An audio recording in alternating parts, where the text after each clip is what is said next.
It's an honor to be here, and certainly an honor and a privilege to have been a colleague of Mimi and Jason and Guy. It's funny, you know, we've worked in the same hospital for our whole careers, and it has taken, I think, you guys to actually bring us even closer together. And I'm really excited. We've shared a lot of patients over the years, but I think you guys here, the vision you have in this course of service, combining it with healthcare and the deeper meaning, I think is actually indirectly inspiring a lot of us in the rest of the country to pull together and to do this work in concert in better ways if possible. So I think I'm going to take this talk, to go a little off the beaten path on my usual history of street medicine and sticking right with street medicine, and having a little bit more of a meandering personal journey. And as Jason alluded, you know, I do have some other things that I've done, one of which is mountaineering.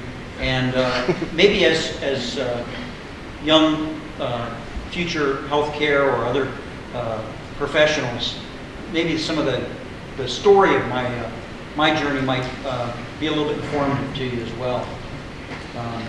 I'll just first of all define street medicine. It's the bringing of healthcare directly to people who are sleeping on the streets, living on the streets. And this is a picture. This image happens to be me, but I've seen this hundreds and hundreds of times in other people, and I just want to have you just notice the body language there that I think embodies a lot of our philosophy. We all get our beginnings somewhere, and I think when you speak to any of the patients that you know or anybody that's important to you, it's really important to take time and listen and understand where they came from. How did they get to this point? And that'll give you a sense of where they're going. And do that with yourself as well. In my case, the gentleman with the glasses and the pipe is my father, and was a great influence on me. He was a family doctor in rural Pennsylvania, and as a kid I used to make house calls with him. He would take me in his little VW up into the hills of the Pigeon Hills near where we live, and we would see people in their homes. And it was those journeys into their house where they'd make him a cup of tea or coffee and give me a glass of milk, and I would just watch this really natural relationship between a physician and the people, the ones that he was caring for. You could see also that the folks in those house calls were looking at my dad with a level of respect, but also love, really. And there was a teamwork there that Guy alluded to. It is like a relationship, and I think that don't lose that concept, because you get busy with all the mechanics and the urgency of the things that you think you have to check off your list. But if you don't have the relationship, healing really won't happen the way it's supposed to. Another person highly responsible for my way of looking at things is my mother. She's a nurse there, and so, you know, going to third world countries was one of the ways that as a family we bonded together, and I got the real idea that I wanted to be a physician. That's me with the funky black shorts on the right there. This is in a remote area of Nicaragua, I believe. And you know, I think first of all I was looking at Guy's pictures and thinking this might be a little much for these kids, but then I reflect that here I am, you know, my brother and myself taking care of a little kid who was dying of malnutrition even in those days. So I think you know. Here's a picture. I love this picture of my dad. This is a river that the Sandinistas had blown up, and we were actually getting across the river. And so this is another example of going wherever you have to go. And I love that spirit, and I think it was what this course is about. So yeah, horse calls. So when I moved further along in my career, you know, and I was getting involved in healthcare, I found myself mostly thinking about mountain climbing. You know, I was a rock climber and I love mountain climbing. And so I got involved with wilderness medicine. And I didn't know what good that would do anybody, but it became a passion of mine. This is me a little bit younger. Going into South America. This is a mountaineering trip.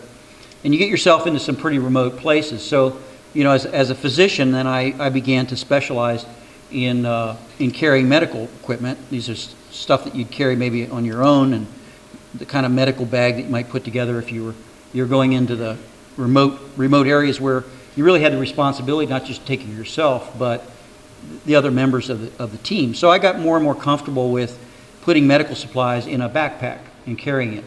I didn't know where that was going to lead, but I guess it's evident that it did have some influence on me. This is the sort of situations that you have to handle, bringing medical care to where people are, and then in extreme cases into rescue and survival situations with extreme conditions. Another thing that you run into frequently whenever you travel into other parts of the world is you've got your medical stuff for yourself and your team, but then all these wonderful people come from villages and places, and they need medical care. So what do you do about that? And so I think most expedition physicians agree that you need to have a backpack to try to at least address some of the needs of the people, the people whose country you're walking through, and who are gracious enough to share their lives with you. So this kind of weaves into the arena of working in austere environments in other countries, and there's a book that we often recommend for those situations after you leave, or when there's no doctor there. It was funny because I gave this talk at a training I did with you guys here in Santa Barbara. We did up in Berkeley, and I showed this picture, and two of the people in the audience said, "Well, that's us, Carol and Jane." They were actually in the audience, and this is a book that my father always talked about. And so the whole idea of getting health care out to where people are had become a theme at this point in my career. I got into teaching, and I really wanted to replicate the experiences that I had had. So what I began to do was to take medical residents, if I could, overseas. And I thought, this is where you're really going to learn how to think on your feet, to be in someone else's world, to adapt, and to bring care. And it does a lot of good. But oftentimes it's not as good as the dealing with the issues of the infrastructure of the countries and the politics. This was a trip I took to Belize, and I got drafted into the Air Force for about a couple of weeks. It was a lot of fun. They heard we were in the area, so they just kind of brought us into these clinics, and we would go up into the back parts of Belize and provide medical care. And this is surgery using natural light, right out the window of a little school. Very gratifying stuff. Really a lot of fun. And wherever you go, as Guy was saying, there's lines and lines of people. And I think this goes back to my childhood, but I just look at the faces of these people that are putting their trust in us and their hope, and they're willing to wait this long to see you. And there's just no way that you can't try your very best to do. And any of us who've done this kind of work, we know we'll work until we can't hardly stand up anymore because of the need and the faith and the relationship you get with people. Well, in my career, I decided that there was so much that we gained from doing service in someone else's context that I really wanted to find a way to make that part of my teaching career on a regular basis. Going overseas was great, but it wasn't working for me in my career. I just couldn't take that much vacation time. It was difficult, and honestly, as an educator, I could only take maybe one or two people with me at most. So I wanted to find a classroom where I and my students, my residents, medical students, etc., we could learn to learn from other people. We could learn to partner, to respect, and to understand what it looks like to be in someone else's shoes. And I really wanted people that were underserved, that were in great need. I wanted them to be conveniently located. And another factor I thought was really important is I wanted them to be stubborn. I really wanted stubborn people. I wanted ornery guys and women that would not come to me on my terms, but that I had to adapt to who they were. So back in 1992, I decided, we got the greatest opportunity right here in the streets of Pittsburgh. There are people sleeping under bridges and living in abandoned buildings. We would see them coming into the hospital, in extreme cases of violence or freezing injuries or other things. But there was very difficult to make a connection, and they would go off into the night, and who knew what their life was really about. So I figured, well, I might as well just start making house calls like my dad did, and I would get out there. So I was at that point just in one of those moments in my career where you just go a different direction. So I searched around town, and I knew I needed a guide. I needed somebody who could be my ambassador to the culture that I was not part of, that I wasn't aware of. And everyone eventually pointed me to this guy, Mike Salos. Mike had been homeless himself for 7 years. He was going under bridges and giving people food and blankets and keeping people alive. And frankly, when I came to Mike, he said, well, they don't like doctors out there. And I said, yeah, I got that impression, but I really, really want to do this. And if you just take me along, I'd be so grateful. He says, okay, I got 2 rules. You cannot dress like a doctor, and you cannot act like an asshole. And those are my 2 rules. And so I was worried. I said, I don't want to act like an asshole. And how am I going to not dress like a doctor? And so I got a book, and it explained how to dress like a homeless person, believe it or not. And I put on dirty clothes, and I put dirt on myself. And my kids were in the backyard saying, "Daddy, what are you doing?"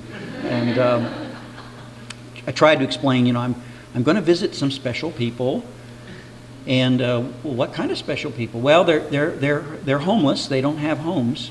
Why don't they have homes?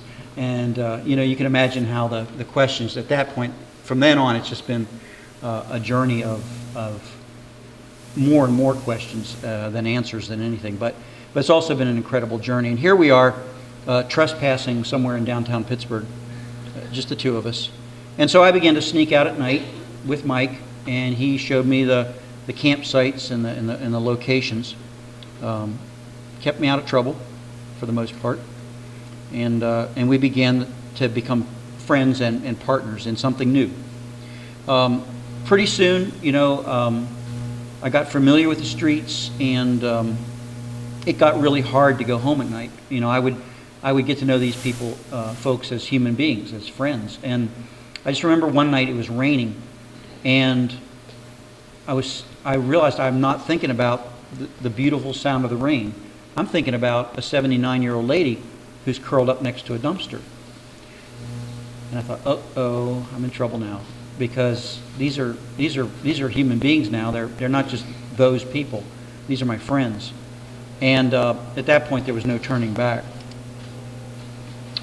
Just to give you a little, situational context for Pittsburgh, I like this picture as a example of a lot of things. You can see immediately that there's a health issue.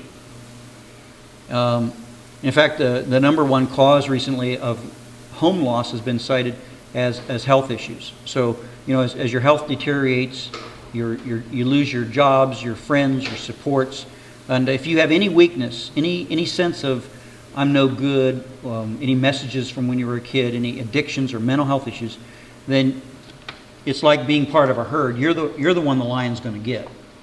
And so people began to feed into their own self-destruction, and the worse things get, sometimes the worse people beat themselves up. So you've got a person here who's exhausted. They're not able to sleep. They always have to keep moving around. And the final thing about this picture I always found fascinating was the pigeons. If you look at the pigeons, that's how a lot of people view the homeless. And when you begin to work this kind of work, or working with any group that's been ostracized, lepers, whatever it is historically, people then begin to assign the same judgment on you because they've decided who those people are. So they're going to now put that on you as well. And so you hear things like, don't feed the pigeons, they'll just keep coming. Don't take care of the street people because you're just making it too easy on them, which is really a lot more diagnostic, I think, of the people who are saying that than anything to do with the reality of an individual who really could be one of us. So you have to come to the streets with a sense of humility, the willingness to learn, and to respect people for who they are. I mean, another great Pittsburgher that we all like is Mr. Rogers, and I love what he said. We love you just the way you are. And I think that's really where you need to start with any of the relationships that you get. I immediately found that the street life is very, very heterogeneous. It's very complex, and every individual has their own way of surviving and getting through the day. A lot of them have friends that they hang out with, pets and others for companionship, survival strategies. And so I just began to take care of people. My backpack got bigger. I started carrying some more medicines and things. And the street became my teacher. Being a physician or a healthcare professional and coming out to a campsite reminded me of when I was a medical student in India and you would hug someone with leprosy. You cannot believe how grateful someone with leprosy is that you touch them, that you acknowledge their humanity. And honestly, I got the same response on the streets. People would start crying in some of the campsites, and they would say, I can't believe somebody cares that we're still alive. I just can't believe it. And I had to absorb that. I had to absorb a lot of anger. I had to absorb a lot of sadness and hurt that had accumulated for a long time. So I realized that this was a really sacred stuff, that we're healers, but that the wounds are really, really deep here, and they have to do with a lot more than the physical. But a lot of it is really practical, and you just jump in and you start doing what you can. This picture has a lot of things in it. Mikey, the guy who's smoking the cigarette, I don't know if you worked on him, Guy, or not, but he lost his toes to frostbite. And this guy would go out. He didn't have great responsibility qualities, and his skin would break down again. The bones would get infected, and then we would have to bring him in the hospital for 6 weeks, which is like $1,200 a day or something nowadays.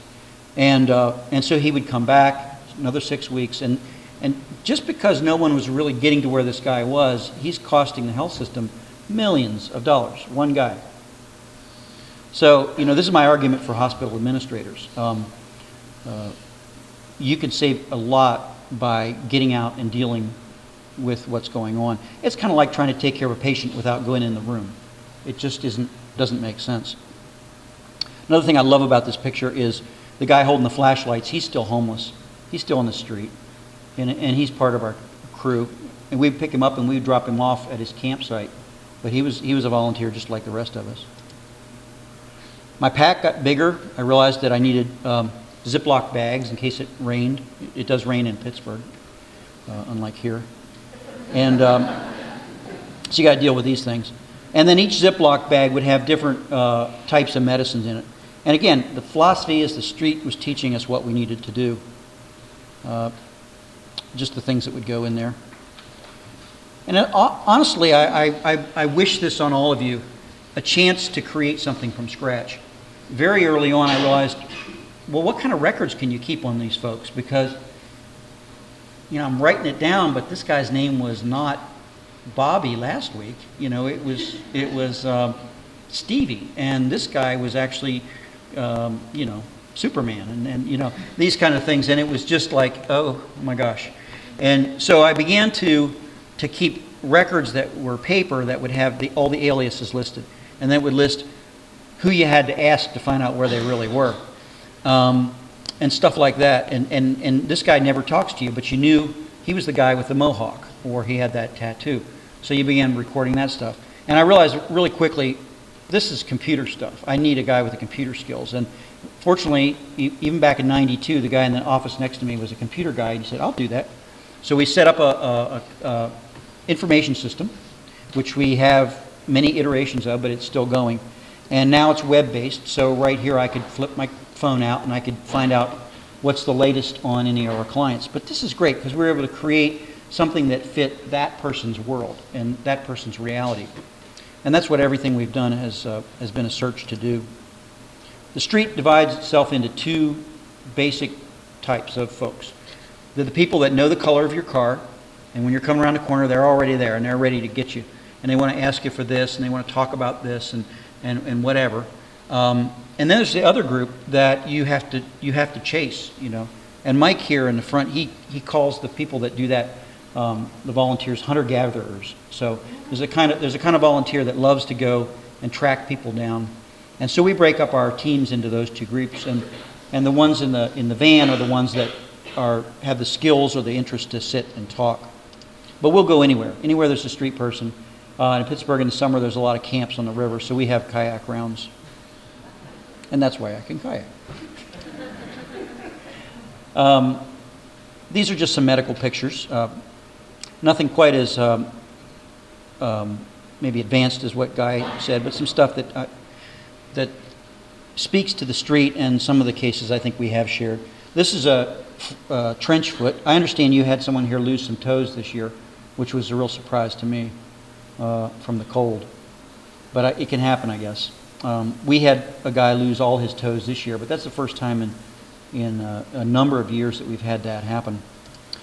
So that was trench foot. This is actually frostbite, and I think you gave me these slides many years ago. This is a guy who miscalculated. He had a mental illness, and he was frozen. It's a lot worse than it looks because this is the same feet, and we've learned, through history to let it sit until you know where you're supposed to cut before you get into it. And this is your patient, and you did a great job, and we're able to get this to heal up. Unfortunately, the same guy then ended up back in a box on a snowy night, and we were almost back to square one. This is a frostbite from someone who fell into the snow, passed out, and this is heroin. We work in certain parts of the city where people use a lot of IV drugs, and so you see this kind of thing. This is a kind of a intersection of a lot of things. This is an older man. Older women get this too, but they're old folks that have paranoid thoughts. They're not mentally ill enough to get locked up. I think you call them 5150s or some kind of 50s. We call them 302s. But you put them in a hospital. But this guy was just rational enough that it wouldn't work. So he's always walking around, running away from people that are chasing him, groups of people that conspire, and he's afraid. He's afraid. So the gravity pulls on his legs. It makes the legs swell. Then you get skin breakdown, and then the flies come. And in this case, the flies are doing their part to debride. But it's all about the context of this person, his life and how he's going to ultimately do.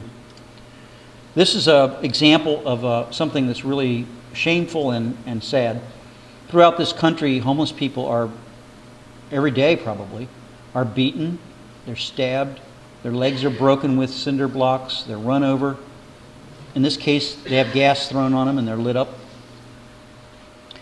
And it's only a hate crime in Maryland, but it's a hate crime. So, we're trying to gather the forces of folks that do this, that witness this, and speak for those who don't have a voice to get this changed so that this is seen as the hate crime that it really is. And here's a guy who fell into a fire, and his buddy pulled him out. This is a hospital consult. We do street medicine consults. You guys see anything else about the photo? Yeah, he has a black eye. The guy that pulled him out of the fire is the guy that hit him in the eye the day before. So these are really complicated situations. And to this guy's way of looking at that moment, those were his buddies, man. They're the only people that were there for him. He used to have a family, kids, and he ran a business, but he began to drink. We were able to help him look at himself again through a lot of relationships, and he's actually doing well. He's off the street and doing well. I think all of us in street medicine are committed to students, and so we try to incorporate students with every possible experience that we have. I don't think anyone does it better than Santa Barbara and you guys to the degree that you do. But we also have students with us that come from around the area, all over the country, even all over the world. I like to brag about the one in the middle. That's my oldest son, who's now a medical student. This is our classroom. It's very fluid. A lot of things going on there. And that's Operation Safety Net.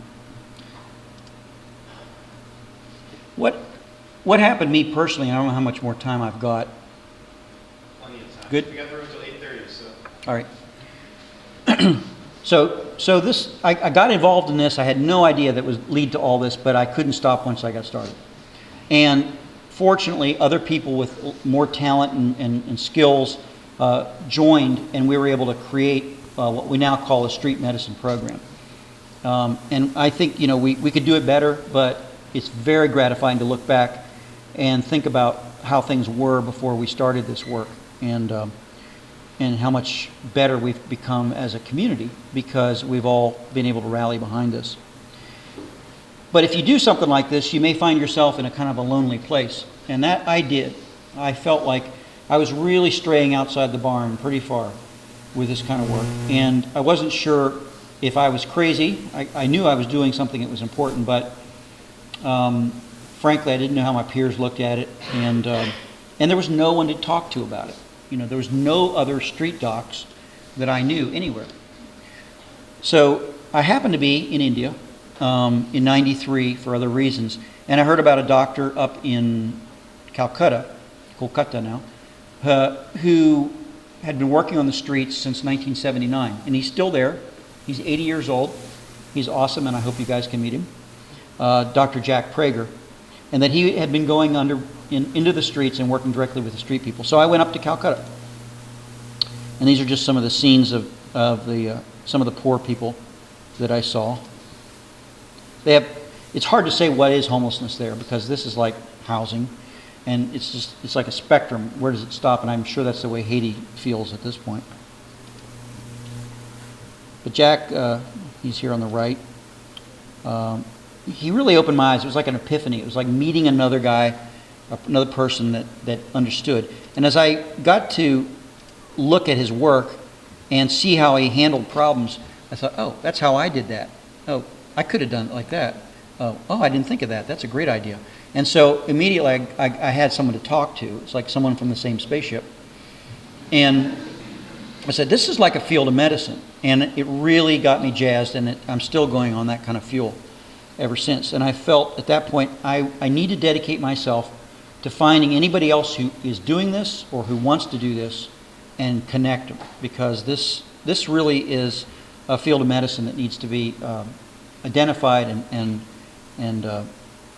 improved and done. These are their medical records. When I told him about our database, he said, oh, here's our records. So these are the medical records of people in the streets of Calcutta, and their medicines and ways of working with people who can't read. Same wound care issues. And, everything's about the context of housing and whatever that is. I just like pictures of Calcutta, so I'm sorry. So it really put me on a whole new pathway, and it's led me to some great places. As people came to Pittsburgh and then I began to travel, one of the first ones was Mimi, and she was a student at the time, and she came to one of my talks and she said, that's what I want to do. And doggone it, she went through medical school, she went through residency, she came back to Santa Barbara, and she started Doctors Without Walls. And I don't know if she's still in the audience, but yes. I want to give you another round for that one.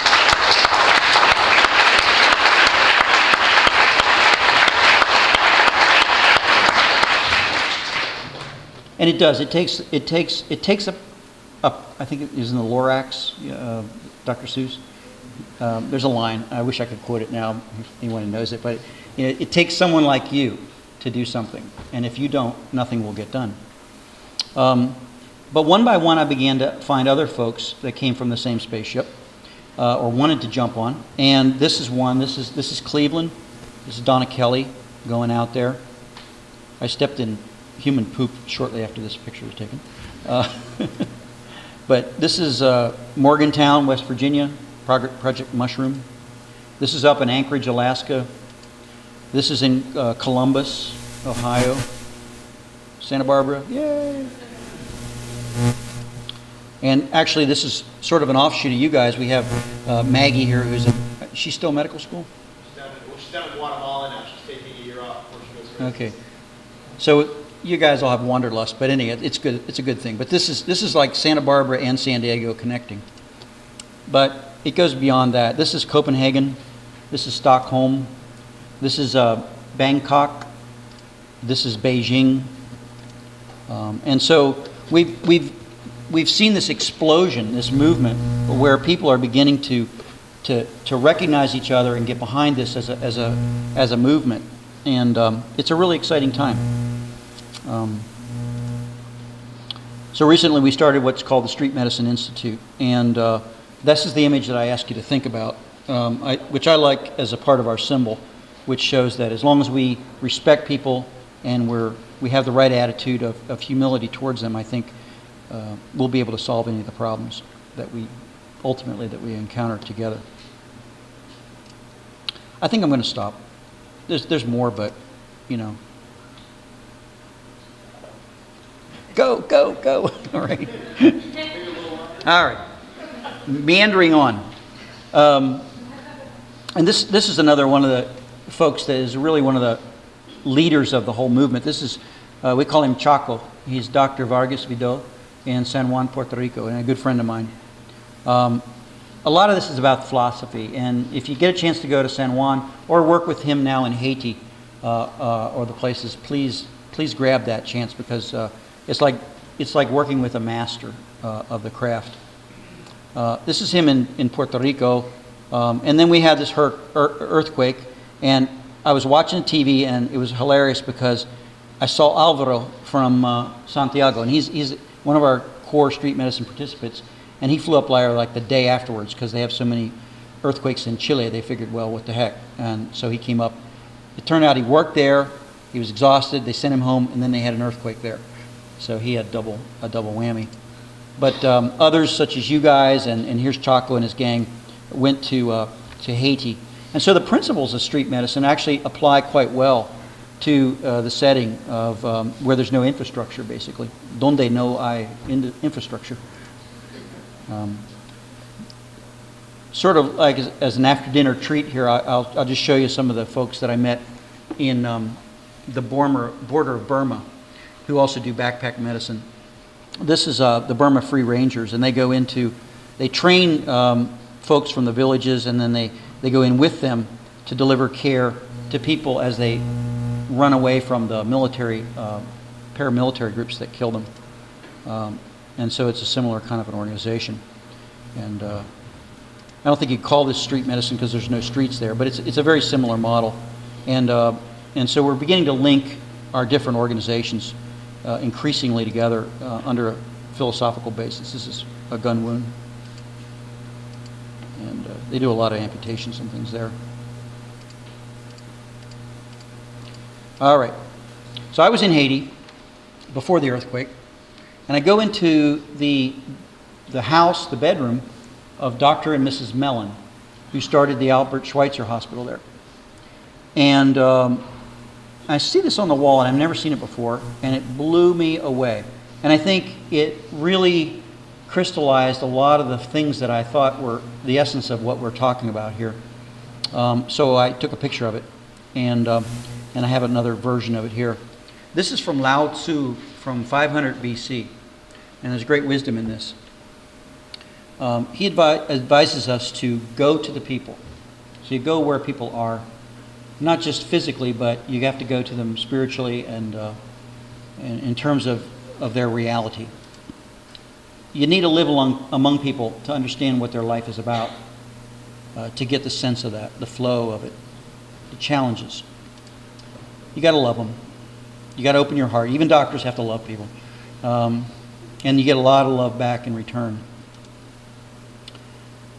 Come with a spirit of service and humility. Learn from those people, and they'll teach you more than you can get out of books. Start from where they are and work with what they have. And in the end, when the work is done, of the best leaders, they will say, the people will say, we have done this. We've done this together. So I think that's a whole circle.